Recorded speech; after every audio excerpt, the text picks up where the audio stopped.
Nous ne connaissons la notion de personnalité multiple que dans le domaine psychiatrique.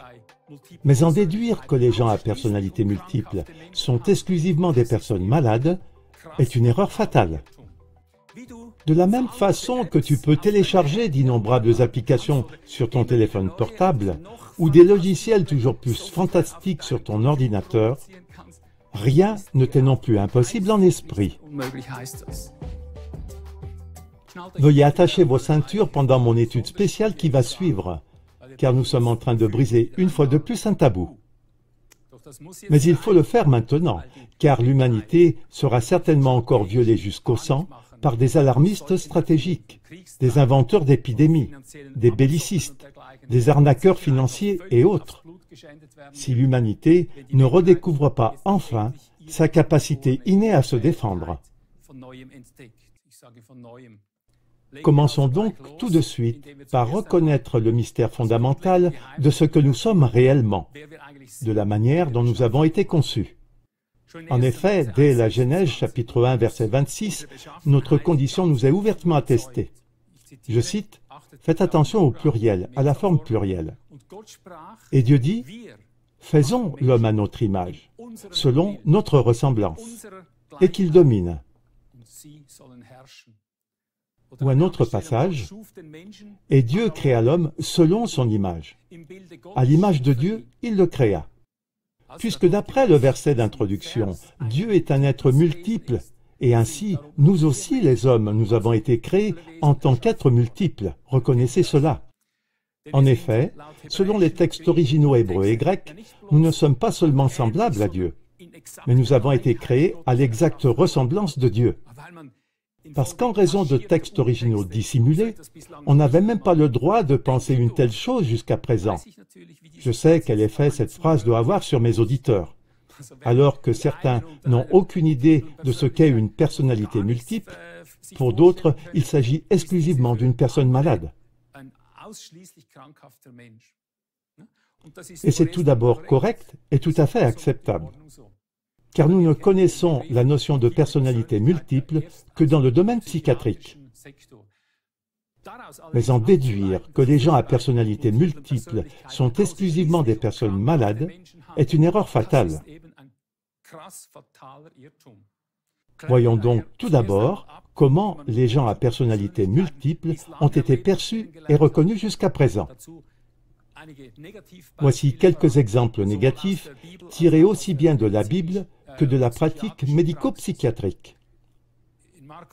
Marc 5, verset 9. Et Jésus demanda à une personne, « Quel est ton nom ?»« Légion est mon nom, lui répondit-il, car nous sommes plusieurs. » L'expression « nous sommes nombreux » est l'indice d'une personnalité multiple. Certes, c'est une seule personne qui s'exprime, mais elle indique qu'elle est composée de plusieurs personnes. Dans le domaine négatif des personnalités multiples, on parle donc de charge, d'occupation, voire de possession démoniaque. Le déroulement de leur délivrance montre que les personnes possédées par des démons n'ont pas seulement des troubles cérébraux et des troubles de la perception. Voici l'un des innombrables exemples pratiques tirés de la Bible qui nous montre également dans quelle mesure un seul homme peut être composé de plusieurs personnalités. Je cite, Marc 5, versets 12 à 15. « Ils le prièrent en disant, « Envoie-nous dans ces pourceaux pour que nous entrions en eux. » Et Jésus le leur permit. Et les esprits impurs sortirent et entrèrent dans les pourceaux. Et le troupeau se précipita en bas des pentes escarpées dans la mer, au nombre d'environ 2000, et ils se noyèrent dans la mer. Leurs gardiens s'enfuirent et l'annoncèrent dans la ville et dans les campagnes. Et les gens allèrent voir ce qui était arrivé. Ils vinrent auprès de Jésus, et ils virent le démoniaque, celui qui avait eu la légion, assis, vêtu et dans son bon sens, et ils furent saisis de frayeur. Cet exemple devrait suffire à montrer qu'une personnalité multiple peut effectivement être composée de personnalités réelles, c'est-à-dire d'esprits qui peuvent être jusqu'à des milliers de personnalités. Dans cet exemple extrême, il y avait probablement autant de personnalités que de porcs tombés dans l'abîme. Légion était le nom pour de multiples habitants. À l'époque, une légion romaine comptait environ 3000 hommes.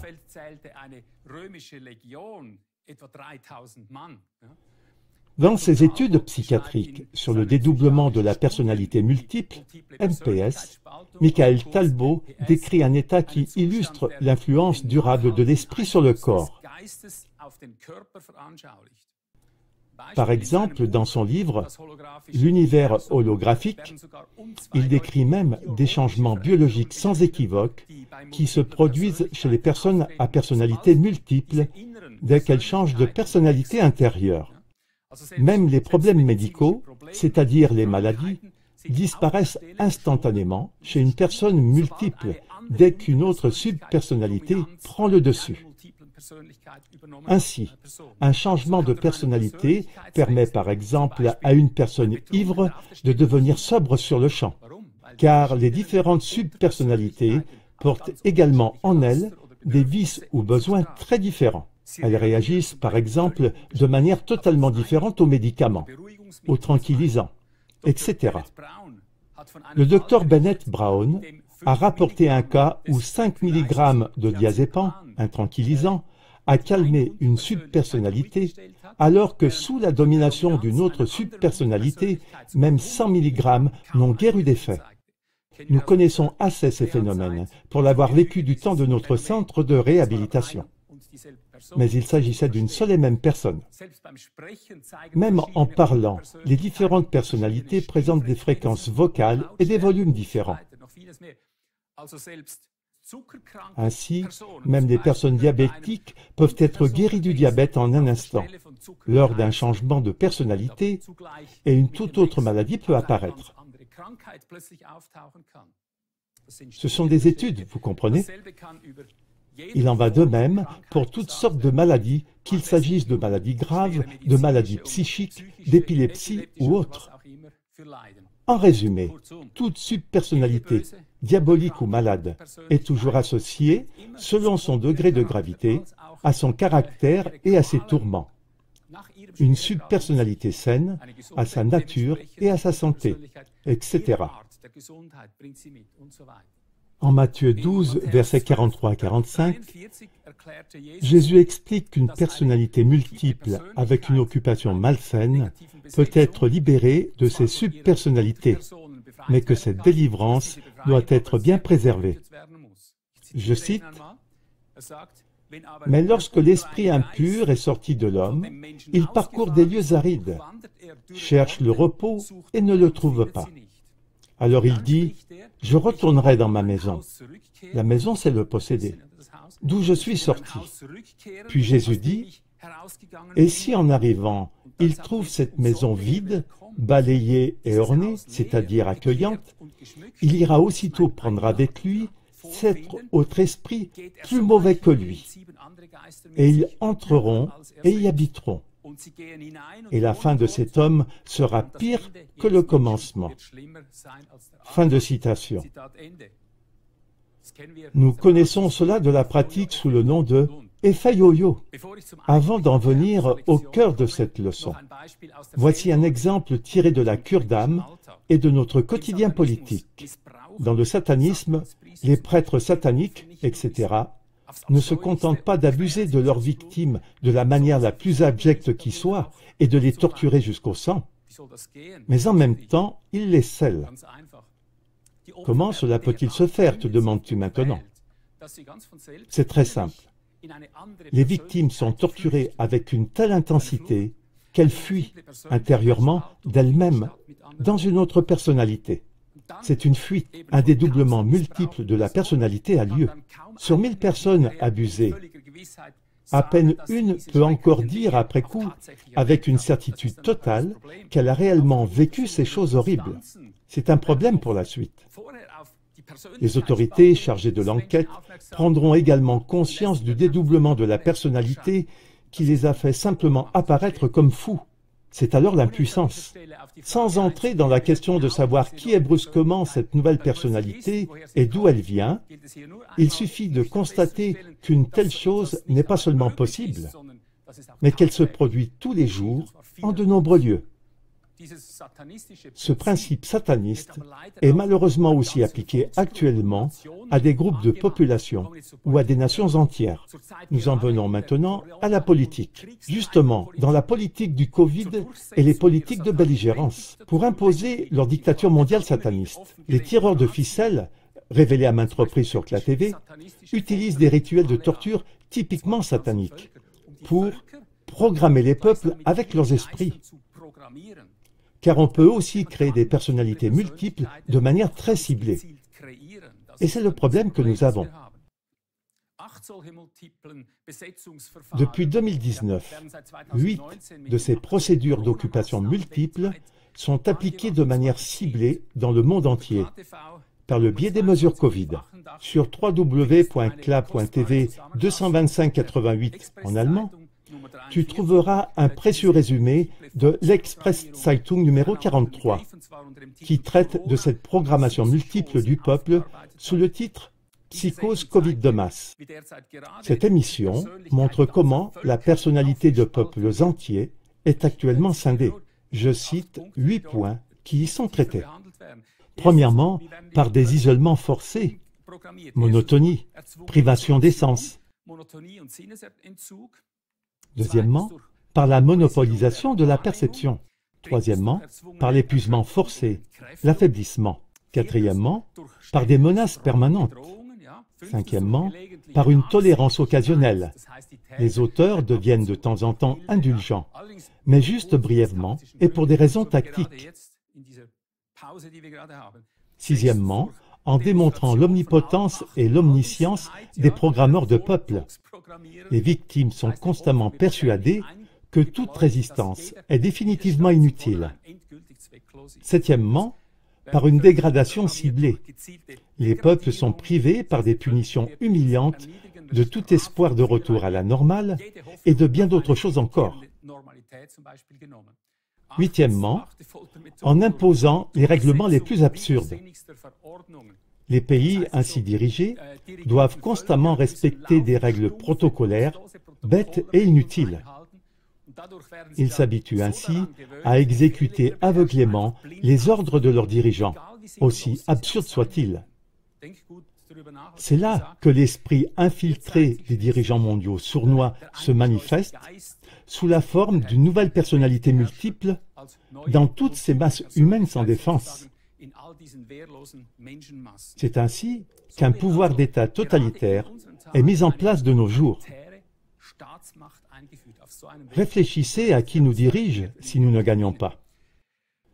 Mais il faut aussi dire, de manière tout à fait fondamentale, qu'un multiple dédoublement de la personnalité ne peut se produire que parce que, et là tu le ressens comme briser un tabou, parce que nous, les êtres humains, sommes fondamentalement conçus et créés pour un multiple déploiement divin.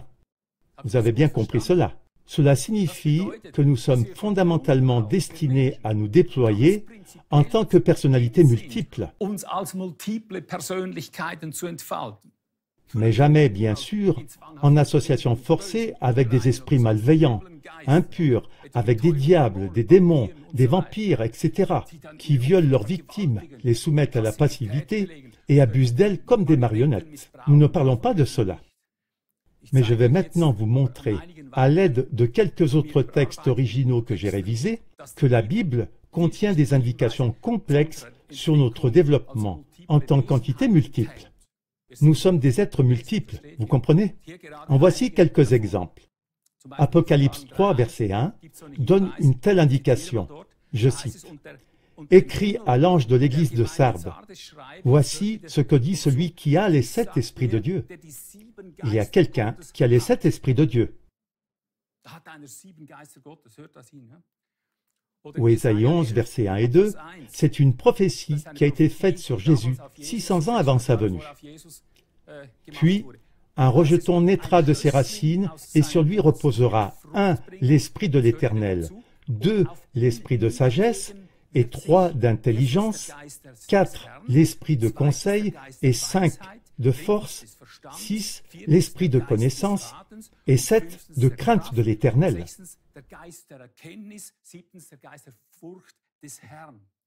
Vous avez bien suivi. On dit que 7 esprits se sont posés sur Jésus. Mais maintenant, en ce qui nous concerne, il est dit en Romains 8, 29, « Car ceux que Dieu a connus d'avance, il les a prédestinés à être semblables à l'image de son Fils, afin que le Fils fût le premier-né entre beaucoup de frères. » En d'autres termes, Jésus n'était pas seulement le Fils unique de Dieu et le Sauveur du monde. Il était avant tout le premier représentant du véritable état d'homme. Il n'a jamais voulu sauver ce monde immédiatement ou même par lui-même. Sinon, la terre serait depuis longtemps devenue le royaume des cieux. Il n'a fait que poser la première pierre angulaire pour le salut du monde, et ce par lui-même.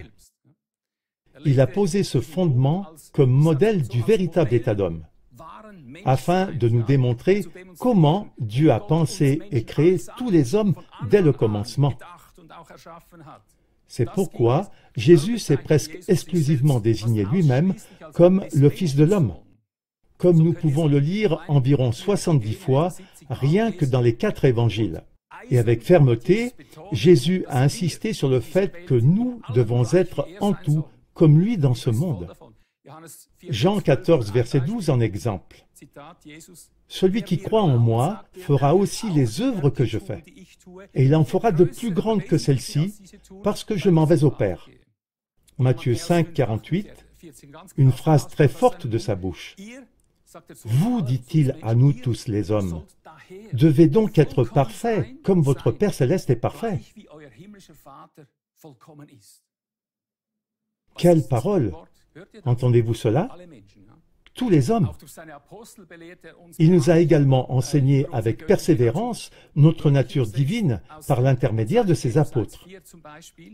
Traduit littéralement de 2 Pierre 1, verset 4, par exemple, l'apôtre nous dit « Afin que vous deveniez participants de la nature divine. » Ou 1 Jean 4, verset 17, il est écrit « Tel il est, c'est-à-dire le Fils de Dieu, nous sommes aussi dans ce monde. » Dans ce monde, donc pas seulement au ciel, partout.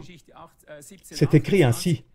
Selon Actes 17, 28, nous les hommes vivons tous en Dieu, sommes tous mus par Dieu et sommes aussi tous de sa race, littéralement de ses gènes. Avec ces remarques préliminaires, nous entrons maintenant dans le véritable sujet. C'est maintenant que nous arrivons sur le point. Et maintenant, j'ai une vraie bonne nouvelle. Chaque individu sous ce ciel est destiné à enrichir sa personnalité de toutes les vertus de Dieu, des traits de personnalité de Dieu qui le libèrent, l'habilitent, l'arment, c'est-à-dire le perfectionne avec les capacités et les perfections de Dieu. C'est le sens et la vocation de tout être humain.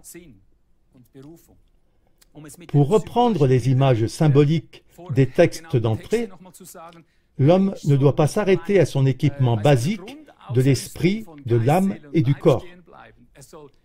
Il doit devenir participant de toute la plénitude de Dieu, c'est-à-dire des 7 esprits de Dieu, tels qu'ils ont pu se poser sur le rejeton en Ésaïe 11, versets 1 et 2. Le chiffre 7 n'est bien sûr qu'un symbole. Dans le langage symbolique, 7 décrit toujours un ensemble. Ici, en Ésaïe 11, il s'agit donc, par exemple, de l'ensemble des esprits de Dieu, c'est-à-dire de toutes les personnalités de Dieu. Parce qu'il est un être multiple, il a d'innombrables personnalités qui font de lui une personne. De même qu'un possédé peut facilement, de façon négative, rassembler une légion entière, c'est-à-dire 2000 esprits qui le violent, nous pouvons potentiellement accueillir en nous des milliers d'attributs divins qui nous libèrent totalement et nous rendent complètement nous-mêmes, nous plaçant dans notre forme divine complète pour laquelle nous avons été créés. Die uns dann durch und durch befreien, uns vollständig zu uns selber machen. Ja, in unserer göttlichen Vollgestalt, zu der wir geschaffen sind. Plus les personnalités divines habitent et agissent en nous, plus nous nous expérimentons nous-mêmes à l'échelle 1 sur 1, c'est-à-dire nous-mêmes en pleine forme. Tu ne fais pas l'expérience de quelque chose d'étranger. Tu fais alors l'expérience de toi-même. Grâce à notre ère informatique, nous pouvons maintenant imaginer cela beaucoup plus facilement que les générations précédentes. Au sens figuré du terme, de la même façon que tu peux télécharger d'innombrables applications sur ton téléphone portable ou des logiciels toujours plus fantastiques sur ton ordinateur, rien ne t'est non plus impossible en esprit. Exprimé dans le langage biblique, tout est possible à celui qui croit. Ou pour reprendre Colossiens 2, versets 9 et 10, « Car en Christ, toute la plénitude de la divinité descend corporellement en toi, et vous êtes complétés en lui. Il est la tête de toute autorité et de toute puissance. » Ces mots ne prennent tout leur sens qu'à notre époque.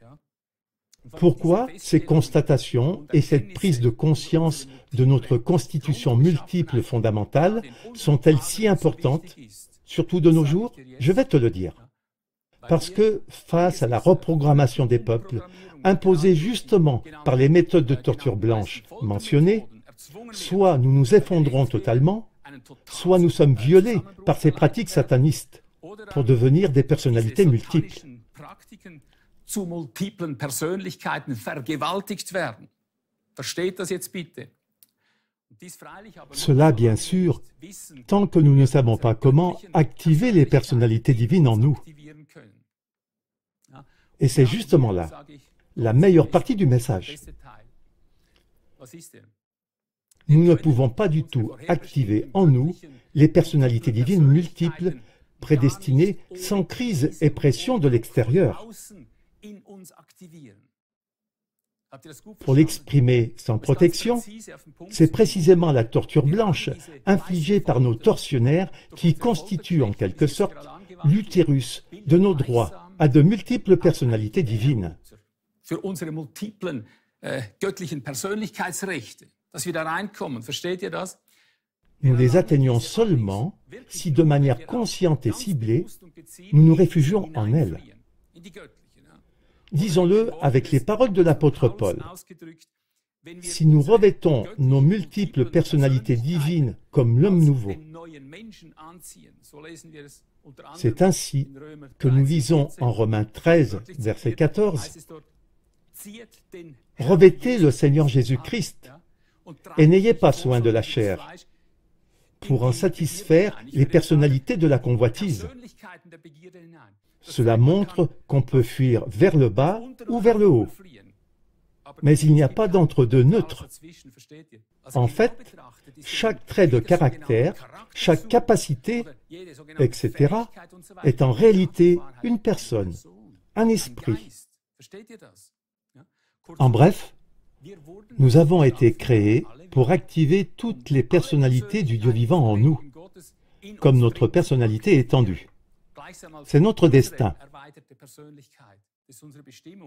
Et il n'y a pas de limite vers le haut, pas de limite vers le bas non plus, juste pour que ce soit clair. Notre ascension limitée vers le haut n'est toutefois due qu'au manque de douleur d'accouchement. Mais maintenant que les forces les plus maléfiques nous harcèlent pour installer en nous leur personnalité démoniaque multiple, nous pouvons utiliser cette pression pour activer en nous les 7 esprits de Dieu. Et notez que dans le monde de l'esprit, tout se passe comme dans les lois du mouvement découvertes par Newton, mais en 7 fois mieux à notre avantage.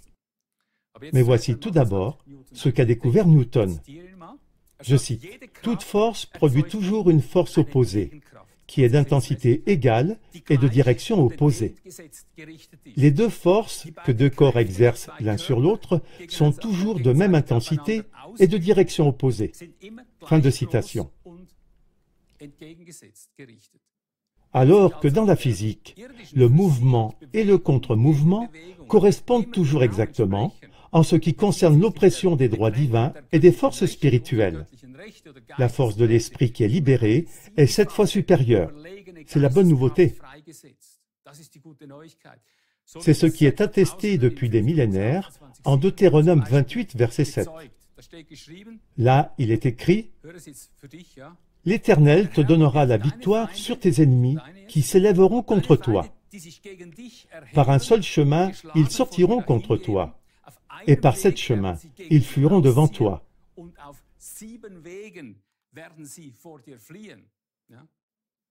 En d'autres termes, il n'existe pas non plus de force unique dans le monde de l'esprit et du combat spirituel.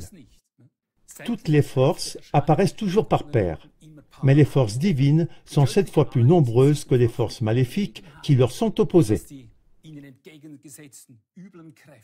C'est la loi sacrée. Ainsi, lorsque des forces sataniques sont à l'œuvre, comme c'est le cas actuellement dans la chasse aux vaccins pharmaceutiques ou dans le bellicisme, qui dépassent de loin notre propre sagesse et notre intelligence, qui paralysent tout conseil, toute force et toute connaissance, et qui nous plongent dans la crainte et la terreur, alors Ésaïe 11, versets 1 et 2 s'accomplit en nous de 7 manières différentes, à condition que nous dirigions notre attente avec foi vers notre héritage divin déposé en nous, et que nous proclamions « Je suis la septuple supériorité sur tout ce qui m'attaque. Nous sommes la septuple supériorité sur tout ce qui nous attaque. » Ce n'est que de cette manière qu'on active très concrètement ces surpersonnalités divines.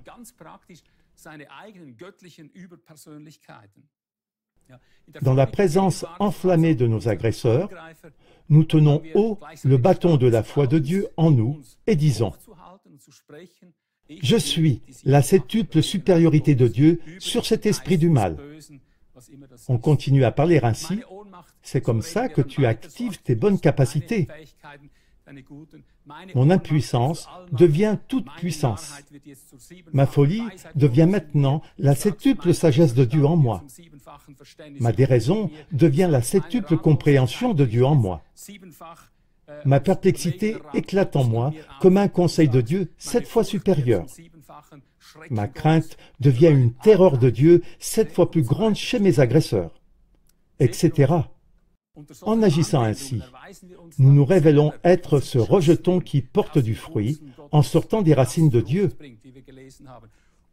Et c'est aussi en nous que s'accomplit Ésaïe 11, verset 2. Je le cite encore une fois. « Et sur lui se posera 1. L'Esprit de l'Éternel, 2. L'Esprit de sagesse, et 3. D'intelligence, 4. L'Esprit de conseil, et 5. De force, 6.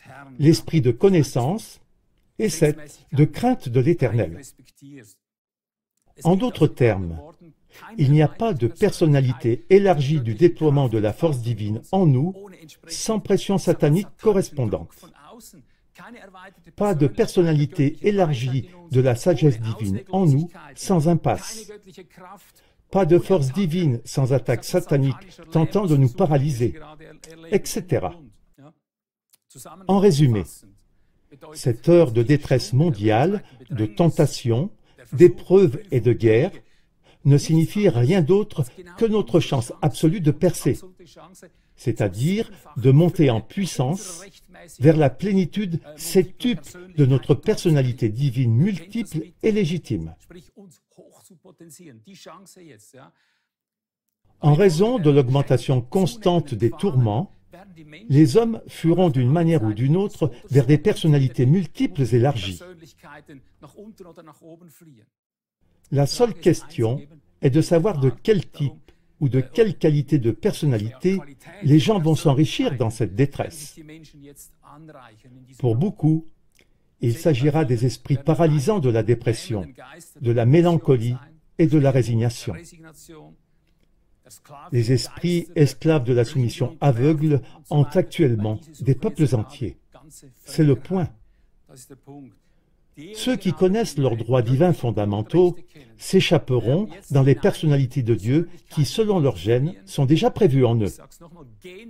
Elles sont génétiquement prévues en toi aussi. Ceux-là se joindront à la nuée céleste en une seule et même heure de terreur, et ils seront complétés jusqu'à la plénitude de Dieu par la divinité qui habite ainsi en eux.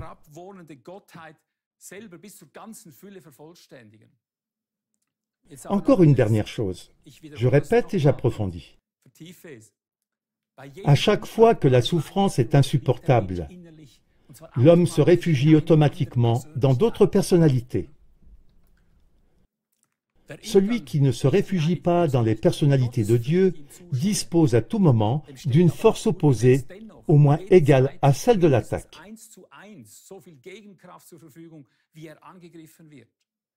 Je le dis pour votre bien, à vous qui n'avez absolument rien à voir avec Dieu.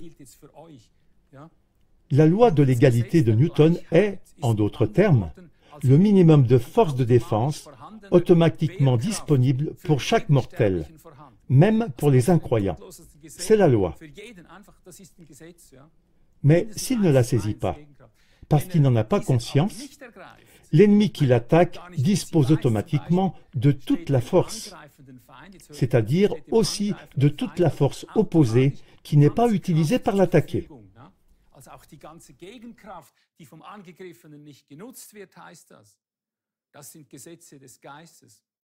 Jérémie 1, verset 17, l'a résumé ainsi à son époque. Je cite, « Et toi, saint terrain, lève-toi et dis-leur tout ce que je t'ordonnerai. Ne tremble pas en leur présence, de peur que je ne te fasse trembler devant eux. » Tu vois ici cet échange lorsque tu n'es pas fort. Dans ce cas, l'ennemi possède les deux. Ce n'est qu'en faisant appel à nos esprits divins que nous pouvons libérer notre supériorité de rapport 7 sur 1. Nos surpersonnalités génétiques sont en même temps des mises à jour immortelles de notre propre personne. Aussi longtemps que nous nous tournerons vers des esprits non divins, c'est-à-dire vers de faux esprits, nous n'obtiendrons qu'une force de défense de rapport 1 sur 1 au mieux, et nous resterons toujours condamnés à mourir, c'est-à-dire que nous continuerons jusqu'à la fin à être tourmentés et rabaissés. C'est alors notre destin. Mais dès que nous nous armerons de nos multiples personnalités divines, nous serons élevés au-dessus de nos bourreaux et de toutes nos souffrances. Et à partir de ce moment-là, conformément aux souffrances antérieures, nous régnerons 7 fois plus sur tous les maux, quelle que soit leur forme et leur dimension.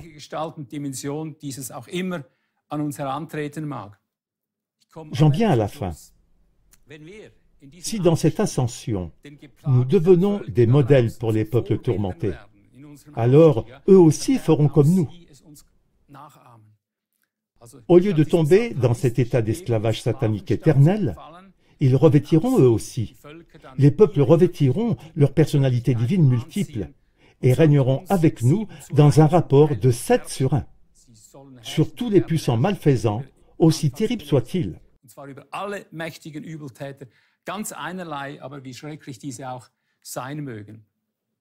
Pour ceux qui souhaitent approfondir le sujet, les prédications suivantes du 15 septembre 2018 sont recommandées. Échelle de mesure de guerre. Ne résiste pas au mal. Traitement de racines divins, à trouver en allemand sous le lien affiché. Nous avons terminé. Entrons ensemble dans nos personnalités et soyons vainqueurs. Je suis Ivo Sazek, qui se tient devant Dieu depuis 46 ans.